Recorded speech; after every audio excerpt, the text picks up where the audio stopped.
I never thought I'd be thanking my uncle for firing me from my family's company, but sometimes the worst betrayals lead to the sweetest victories. Before I tell you how I turned from a terminated employee to the majority owner of Sullivan Industries, let me know where you're watching from in the comments.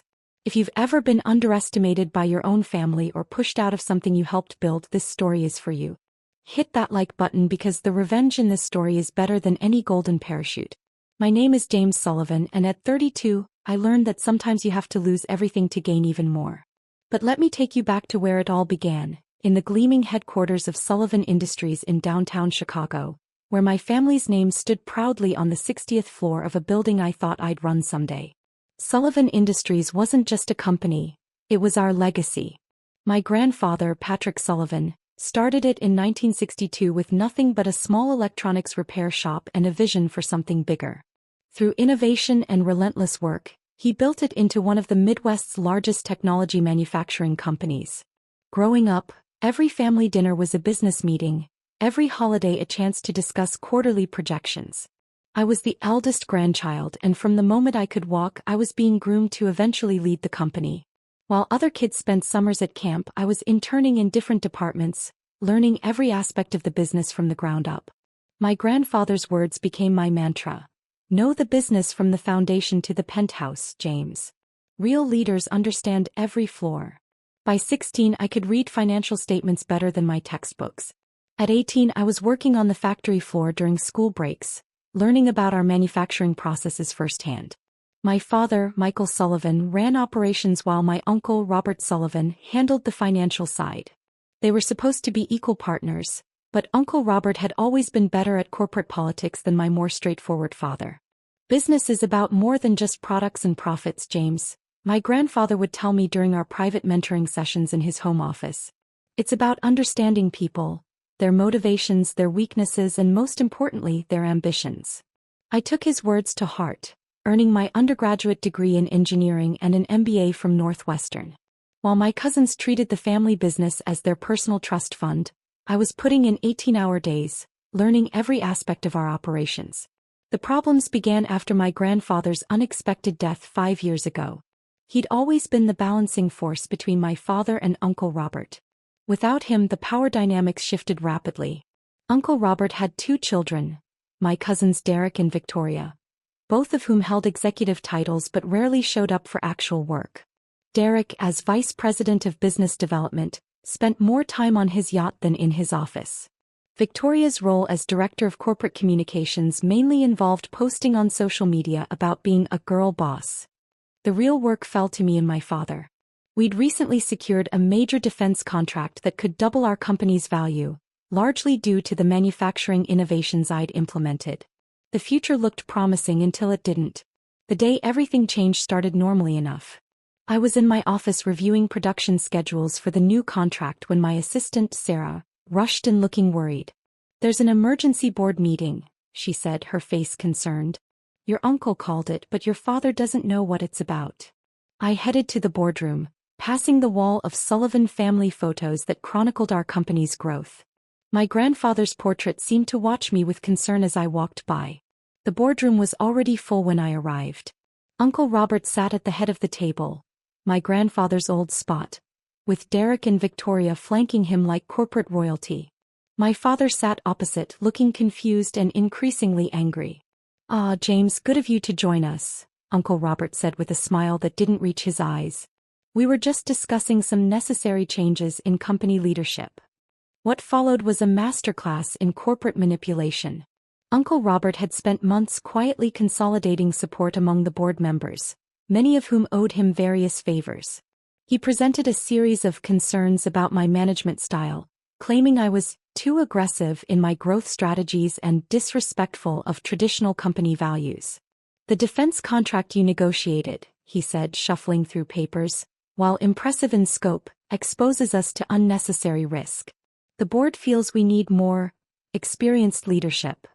My father stood up so quickly his chair fell backward. "This is ridiculous. That contract could transform our company. James has done more for Sullivan Industries in 5 years than your children have done in their entire careers." "Mind your tone, Michael," Uncle Robert replied coldly. "Remember, You're not the only Sullivan who can make decisions anymore. The vote was quick and brutal. Thanks to Uncle Robert's maneuvering, the board voted to terminate my position and transfer my responsibilities to Derek. My father's protests were drowned out by corporate legalese about restructuring for company stability. This is about teaching you humility, James, Uncle Robert said as security waited to escort me out. You've forgotten your place in the family hierarchy. Perhaps some time away will help you remember it. Derek couldn't hide his smirk as he added, "Don't worry, cousin.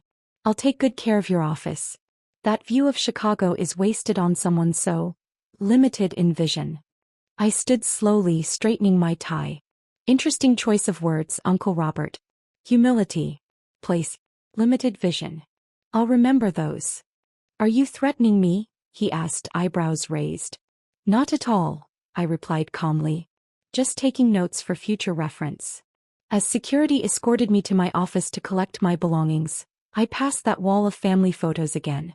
My grandfather's eyes seemed different now, not concerned but determined. I remembered more of his lessons, ones that hadn't made sense until this moment. Always have a backup plan, James, he told me once. And remember, the best moves in business are the ones nobody sees coming. Sarah was waiting in my office, tears in her eyes. They can't do this, she whispered, helping me pack my personal items. This company needs you. It's okay, Sarah, I said, taking one last look at the city skyline from my soon-to-be former office. Sometimes you have to lose the battle to win the war. My father caught up with me at the elevator. This isn't over, he promised, his face red with anger. Robert's gone too far this time. I hugged him briefly. You're right, Dad. It's not over. But for now, play along. Trust me. As I walked through the lobby of Sullivan Industries for what they thought was the last time, I pulled out my phone and made 2 calls. The first was to Jason Chin, my old roommate from Northwestern who now ran one of the most aggressive investment firms in Asia. The second was to Maria Delgado, a brilliant corporate lawyer who'd been trying to recruit me for years. Remember that contingency plan we discussed? I asked Jason. It's time. To Maria, I simply said, I'm ready to take you up on that offer. How quickly can you set up a holding company? Uncle Robert thought he was teaching me humility. Instead, he was about to learn a lesson about underestimating the wrong Sullivan. Walking to my car in the underground parking garage, I smiled, remembering another of my grandfather's favorite sayings. In business, son, it's not about who has the power today. It's about who's been quietly accumulating it while everyone else was showing off. The game was just beginning, and I had been preparing for this moment longer than anyone suspected. The 6 months following my termination from Sullivan Industries were a masterclass in patience and strategic planning. While my family assumed I was licking my wounds and learning humility, I was orchestrating the most significant business takeover Chicago had seen in decades. The first piece was already in place before they fired me. During my years at Sullivan Industries, I had been quietly purchasing company shares through various holding companies. My grandfather had taught me this strategy, helping me set up my first investment vehicle when I turned 21. Always keep some cards hidden, James, he'd said, showing me how to structure the purchases to avoid detection. The best advantage is the one nobody knows you have. Jason Chen's firm, Atlas Capital, became my primary partner in what we called Operation Homecoming. While Uncle Robert was busy installing Derek in my old office, Jason's team was acquiring Sullivan Industries stock through a network of shell companies. Your uncle's making it almost too easy, Jason commented during one of our secure video calls. He's so focused on consolidating board control that he's ignoring the actual share market. Maria Delgado proved invaluable in structuring the acquisitions. Your uncle's weakness, she observed, reviewing the company's shareholder records, is that he thinks control means having the loudest voice in the room. He's forgotten that true power often whispers. The most challenging part was maintaining appearances. I took a consulting position with a tech startup, making sure word got back to Uncle Robert that I was settling for a lesser role. Derek, predictably, couldn't resist gloating. Heard you're working for some app company now, he texted one night. How's that humility lesson going, cousin? I let him think I was defeated. Meanwhile, I worked 18-hour days, splitting time between my cover job and my real mission. The startup CEO, a friend from business school, was happy to play along, understanding that sometimes the best moves in business require a little misdirection. Victoria's social media posts became an unexpected source of intelligence. Her constant need to showcase her executive lifestyle provided regular updates on company activities. Through her Instagram stories, we learned about board meetings, potential contracts, and most importantly, Uncle Robert's growing overconfidence. 3 months after my firing, Sullivan Industries' stock began to decline. The defense contract I'd secured was floundering under Derek's inexperienced management. Uncle Robert's conservative approach was causing us to lose market share to more innovative competitors. My father, still serving as COO but increasingly sidelined, kept me discreetly informed. "Robert's turning your grandfather's company into his personal kingdom," he reported during our weekly dinners. The board's starting to get nervous. That nervousness was crucial to my plan. Maria had identified several board members who might be receptive to a change in leadership. We began making subtle approaches through mutual connections, testing the waters for support. The real breakthrough came from an unexpected source. My grandfather's old secretary, Margaret, now retired but still sharp as ever, contacted me with interesting information. Before his death, my grandfather had established a series of trust agreements that Uncle Robert had conveniently forgotten to mention during the power transition. "Your grandfather knew Robert's nature," Margaret explained, sharing decades-old documents. "He built in safeguards that nobody's bothered to look for." Those safeguards, once Maria's team decoded the legal language, proved to be game-changing. A significant portion of voting shares were actually controlled by a family trust, whose terms gave preference to third-generation Sullivans actively involved in company operations. "Your grandfather was brilliant," Maria said, reviewing the trust documents. "He set up a system that rewards actual contribution to the company, not just family name." By month 5, our position was stronger than anyone suspected. Through various channels, we controlled nearly 30% of Sullivan Industries shares. The family trust documentation added another 15%. We just needed to consolidate a few more percentage points before making our move. The opportunity came when Uncle Robert, growing increasingly confident in his control, decided to celebrate the company's 60th anniversary with an extravagant gala. The event would coincide with the annual shareholders meeting, where he planned to announce a new direction for Sullivan Industries. "It's going to be epic," Victoria posted on LinkedIn. "Daddy's finally taking the company into the modern era. #girlboss, #familyempire. The irony of that hashtag would soon become apparent. 2 weeks before the shareholders meeting, I met with my father at his house. It was time to bring him fully into the plan. "You've been busy," he said, examining the documentation I shared. His eyes widened as he understood the full scope of what I'd accomplished. "I learned from the best," I replied. "Grandfather didn't just teach me about electronics and manufacturing. He taught me about legacy." Dad's eyes misted as he looked at old photos of him with his father. "Dad always said you were the most like him." Robert never understood that it wasn't just about the name, it was about the work. The final pieces fell into place in the days leading up to the shareholders meeting. Jason's team secured the last crucial block of shares we needed. Maria's legal team prepared the necessary documentation. Even Sarah, my former assistant who had quit shortly after my termination, helped by providing internal updates about Uncle Robert's plans for the meeting. The night before the big day, I stood in my grandfather's old home office, now maintained as a kind of shrine by my grandmother. His presence seemed especially strong as I reviewed our strategy one final time. "Business isn't just about making money," his voice echoed in my memory. "It's about building something that lasts, something worthy of the name you put on it." Tomorrow, at the shareholders meeting, everyone would learn exactly what the Sullivan name meant to me.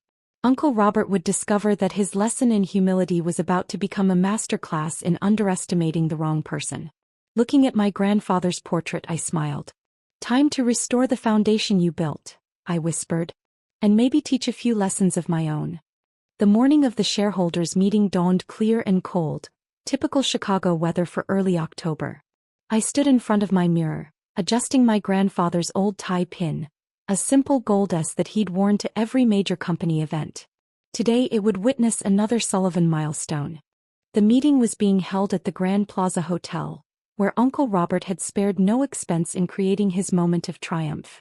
The ballroom was decorated with 60 years of Sullivan Industries history, photos, prototype displays, and a particularly large portrait of Uncle Robert himself, recently commissioned to mark his visionary leadership. I arrived early, waiting in a side room while the space filled with shareholders, board members and family. Through the door I could hear the growing buzz of conversation, the clink of coffee cups and the rustle of presentation materials being distributed. "Ready?" Jason asked, joining me with a tablet displaying our final share counts. "Everything's in place." Maria arrived moments later, legal documents in hand. "The trust documentation is ironclad," she confirmed.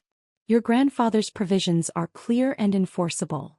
At precisely 9 a.m. Uncle Robert called the meeting to order. From my hidden vantage point I watched him take the podium, the very picture of corporate confidence in his bespoke suit and practiced smile. "Welcome to this historic day for Sullivan Industries," he began, beaming at the assembled crowd. "As we celebrate 60 years of family leadership, I'm excited to announce our vision for the future." Derek and Victoria sat in the front row, both scrolling through their phones. My father sat further back, trying to hide his slight smile as Uncle Robert launched into a presentation about modernization and strategic restructuring. "The old ways of doing business are behind us," Uncle Robert declared, clicking through slides showing his proposed changes. "It's time for bold new leadership and fresh perspectives." The changes he outlined would have made my grandfather weep. Cost-cutting measures that would gut our R&D department. Outsourcing plans that would eliminate the quality control my grandfather had built his reputation on. A complete departure from the principles that had built Sullivan Industries. "And now," Uncle Robert said, reaching the end of his presentation, "I'd like to call for a vote on these initiatives. As majority shareholder and chairman of the board." "I'm afraid there's been a misunderstanding about that majority," I interrupted, stepping into the room. The silence was immediate and absolute. Uncle Robert's hand froze mid-gesture as I walked to the center of the room. Derek actually dropped his phone. Victoria stopped mid-selfie, her perfectly arranged expression crumbling. "James," Uncle Robert recovered quickly, his smile tightening. "This is a private shareholders meeting. Security is unnecessary," I finished, nodding to Maria, who began distributing documents to the board members. "As a major shareholder, I have every right to be here." "Major shareholder?" Derek scoffed. "You don't have any shares. They were part of your termination agreement." "Those shares were," I agreed. "But not the ones I've been acquiring for the past decade. And certainly not the ones controlled by grandfather's family trust." The board members were now reading through Maria's documents, their expressions shifting from confusion to understanding. Uncle Robert snatched a copy, his face darkening as he read. "This is impossible," he muttered. "These trusts were dissolved." "Were they?" I asked, stepping up to the podium. "Or did you just assume they were because nobody had claimed them?" Grandfather was very specific about the conditions under which these shares could be exercised. Jason stepped forward, connecting his tablet to the presentation screen. The ownership diagram that appeared caused audible gasps throughout the room. "As you can see," I continued, "through various holdings and trust arrangements, I now control 51% of Sullivan Industries' voting shares. And my first act as majority shareholder is to call for a new vote, one on leadership." Uncle Robert's face had gone from red to white. "You can't do this. The board serves at the pleasure of the shareholders," Maria interjected smoothly. "And Mr. Sullivan has the votes to reconstitute it entirely." The next hour was a blur of legal proceedings and corporate governance. When the dust settled, the changes were dramatic. I was installed as CEO, my father restored as full president of operations. Uncle Robert, Derek and Victoria were removed from their positions, though offered ceremonial roles to save face. "This is our legacy," I addressed the shocked room. "Not a playground for entitled executives, not a piggy bank for family members who never learned the value of work. This is Sullivan Industries, built by a man who understood that true success comes from innovation, quality, and respect for every employee who helps build our products." The vote to reject Uncle Robert's modernization plan was unanimous. The board members, many of whom had known my grandfather, seemed relieved to see the company returning to its core values. As the meeting concluded, Uncle Robert approached me, his swagger replaced by uncertainty. "You planned this all along," he said. "Even before the firing." "No, Uncle Robert," I corrected him. I learned it. From every dismissive comment, every time you underestimated me, every moment you thought you were teaching me humility. The lessons just weren't the ones you intended. The aftermath was both swift and far-reaching. News of the change in leadership sent Sullivan Industries stock soaring. Employees celebrated the return of what they called real Sullivan leadership. The defense contract, nearly lost under Derek's mismanagement, was saved and expanded. Victoria's final Instagram post about Sullivan Industries read simply, "Sometimes the boss girl gets bossed. Living my best life in Bali. #new chapter #blessed." Derek tried to launch his own tech company but discovered that yacht maintenance skills didn't translate well to actual business management. A month after the takeover, I sat in my grandfather's old office. My office now, looking at his portrait on the wall. "You knew this might happen," I said to his smiling image. "That's why you set up those trusts, why you taught me everything from the ground up." My father entered carrying a familiar wooden box. "Found this in the storage room," he said. "Dad always said it was for the right moment." Inside was my grandfather's old nameplate, the one that had sat on his desk during the company's early days. Simple brass engraved with "Patrick Sullivan, Founder," and below it his favorite saying, "Build from the foundation up." I placed it on my desk next to my modern one. Old and new, foundation and future, exactly as it should be. That evening as I walked through the factory floor, something Uncle Robert had never done. I stopped to talk with Frank, our longest-serving line supervisor. "Your grandfather used to do this," he said, smiling. "And every day where the real work happens." He'd say, "Real leaders understand every floor," I finished. "Some lessons stick with you." Sullivan Industries continued to grow, but now with purpose and principle. We maintained the innovation my grandfather had valued while honoring the craftsmanship he'd built his reputation on. The Sullivan name once again stood for something more than profit margins and power plays. Uncle Robert still serves on the board, though his role is largely ceremonial. Sometimes during meetings I catch him watching me with a mixture of respect and regret. He learned his own lesson about humility, though not the one he'd intended to teach. As for me, I keep my grandfather's tie pin on my desk, a reminder that true leadership isn't about power or position. It's about understanding your foundation, valuing every person who helps build your success, and never forgetting that the most important lessons often come from the people you're trying to teach. Sometimes the best revenge isn't about getting even. It's about getting better. Better than they expected, better than they believed possible, better than even you imagined. That's the real Sullivan legacy.